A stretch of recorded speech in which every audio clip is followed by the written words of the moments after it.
There's a couple things to note when you download and install Unity 3D. When you download it, you will download the full version, which is the free version or independent version, as well as the 30-day pro version trial.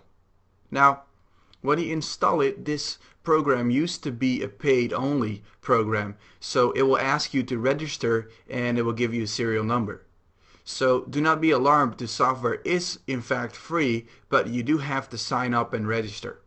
However, the Pro version is only a 30-day free trial.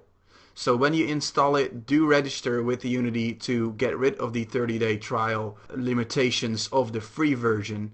But also, if you eventually want to have the Pro version of Unity Pro, which has more items like shadow and stuff like that, then you can also purchase that.